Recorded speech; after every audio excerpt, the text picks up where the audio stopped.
So when you're ready to work in the round, there's 3 different common ways to start your work. There's a magic ring, there's working into the first chain, and then there's making a chain ring. And you can see all 3 here, and they're very similar, but there's slight variations. With the magic ring, you get a very tight circle. With working into the very first chain, you get a pretty tight circle, but it's a little bit loose in the middle, and it can come undone over time with the tail coming out. And then creating a ring to work in always leaves a donut hole in the middle. So your pattern may indicate what it is that you need to use, or you may decide to change it up because you don't like the way that it looks. But let me show you how to do all 3 of these techniques so that you can choose what works for you. For the magic ring technique, you want to have a slightly longer tail than you normally work with. You're going to wrap that tail around 2 fingers 2 times and then tuck it between those 2 and hold it. So you've got the tail popping out here, you've got the yarn around your fingers twice, and then your working yarn is over here. You're going to reach under those 2 loops, grab your working yarn, and pull it through. Then you can pinch where that loop is on your hook and pull these loops off your fingers. See that? Now you're ready to start. I'm going to demonstrate with double crochets. So I'm going to chain however many my pattern indicates to start, and then work however many stitches my pattern indicates. Just for this example, I am going to work 12 double crochets into this ring that we've created. Now remember, the ring is both of these strands of yarn. So I want to work right into the center there. My stitches are around both of those strands. I'm working into the hole in the center. So always think of this as like you're making a donut, 1 stitch at a time. How do I know that I've made 12 double crochets, or how do I know how many double crochets I've made? I always count backwards from my hook. The loop on my hook isn't anything, it's just the potential for the next stitch. And then I look at the tops of my stitches. They look like a chain. So I go back 1, 2, 3, 4, 5, 6, 7, 8. Now, if your pattern indicates that you count the chain as a double crochet, that's 9. But your pattern will tell you. I'm going to count it as a stitch for this. So that was 10, 11, and 12. All right. I'm going to move this out of the way so it's easier for you to see. I'm going to put a locking stitch marker in that loop so it doesn't come undone. This part is easier to do if you're not also trying to manipulate and hold onto a hook. So how do we turn this little rainbow arch into a nice, neat circle? It's 3 steps. This tail that we have that we started with, I'm going to hold on to this rainbow and I'm going to pull this tail until something starts to happen. I'm just pulling nice and slow. And do you see how one of those strands is getting shorter and tighter? See? I don't want to pull it all the way through. I just want to pull this tail until I see which one of these it tightened. And it tightened this one here on the inside. And so now, the same side where the tail comes from, I'm going to pull on that strand, and it is going to tighten up the other strand. And I'm just pulling it a little at a time until it pulls that whole rainbow together. I'm going to keep pulling until I feel like I really can't pull anymore. I don't want to yank on it because I don't want to break my yarn, but that's pretty solid. Now I'm going to go back to my tail and pull on my tail, and it's going to pull that strand and close everything up. See that? Now I can go back to that last stitch that we made, put my hook in that loop, and then typically you're going to slip stitch to join around to close it into a circle. So just to double check and make sure I'm in the right place, I'm going to count back my 12 stitches. 1, 2, 3, 4, 5, 6, 7, 8, 9, 10, 11, 12. But that 12 looks like it's in the middle of the circle. It does. And sometimes it looks that way when you do this magic ring. But if you go into that 12th stitch and do your slip stitch,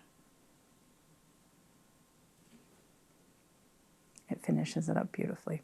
So then you're ready to move on to your next round or to fasten off and hold on to this for the next round that you're going to work. I'm going to cut my yarn and move on to showing you the next way to create your work in the round. For this method, we're going to work our stitches into the first chain that we created. So now in this one, it's important how your slip stitch is made.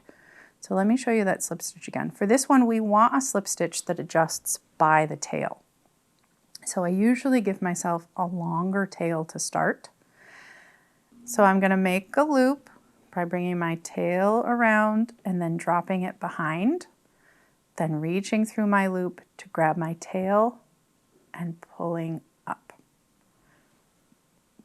And you're thinking, yeah, right, slip knot, so what?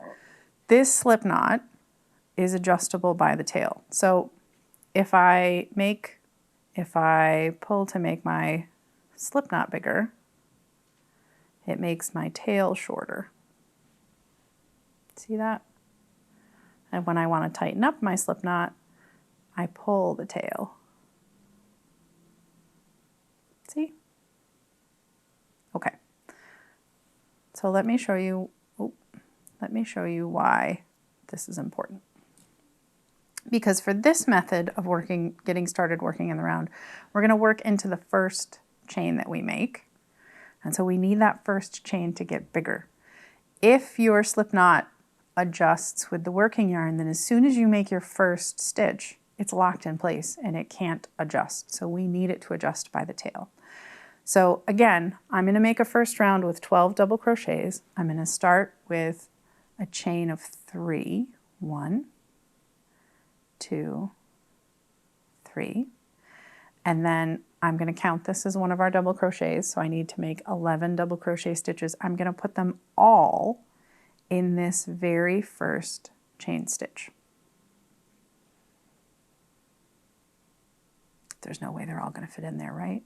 It's a tiny little chain stitch.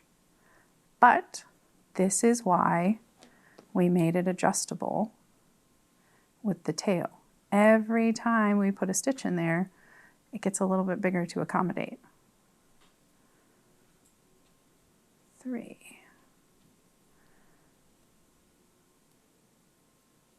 4,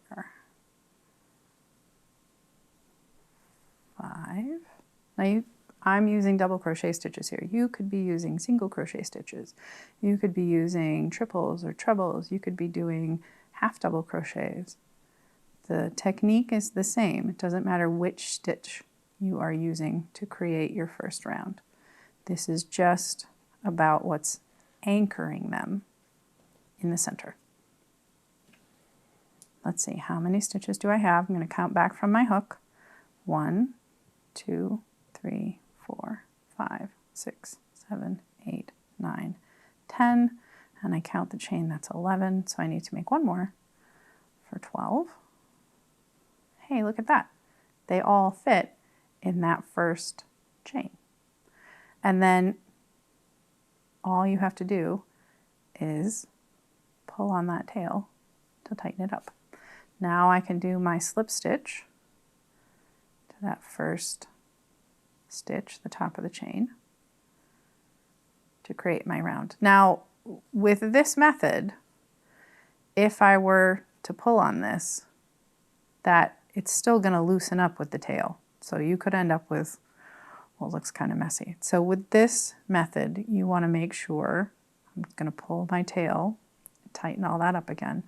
You want to make sure that when you are done, that when you weave in your tail, that you weave it through the feet of these stitches several times to keep it closed, because you don't want whatever motif or shape that you're making to pop and have this big hole in the middle of it.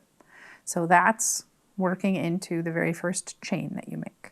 For our final method, we're going to make a chain ring and then work into that ring. So it's kind of like first round inception. We're going to make a ring so we can make a ring. Again, I'm going to start with a slip knot, but this one it's not so important. With this one, it's not so important that it be adjustable by the tail, because we're not going to be working into the very first chain. Now, usually your pattern will indicate how many chains you want to start with. I'm going to start with a chain of 6. 1, 2, 3, 4, 5. I need one more. 6. And then I'm going to go back to that first chain, and I'm going to go into it, and I'm going to slip stitch those two ends together. And so there, we've made a tiny ring. Can you see that? We've made a tiny ring. And so now I'm going to make all of my stitches into the center of that ring.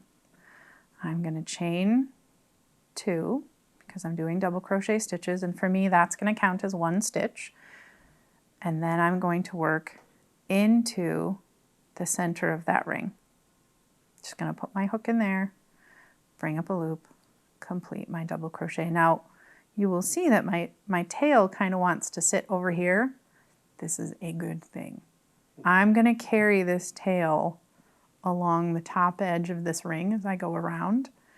And as I do that, my stitches are going to help to lock that tail in place. Now, this isn't a replacement for weaving in your ends when you're done, but it does help your ends to stay in place, because it'll already be tucked inside all of these stitches. You always want to weave in your ends, even if you've worked over them. Unless you are using a super crunchy, super raw, almost unprocessed wool, which not many of us work with. Otherwise, your yarn is just going to be too slippery, and eventually your ends are going to pop out. All right, let me check how many I have. 1, 2, 3, 4, 5, 6, 7, 8, 9, 10, 11, and that's my chain of 12.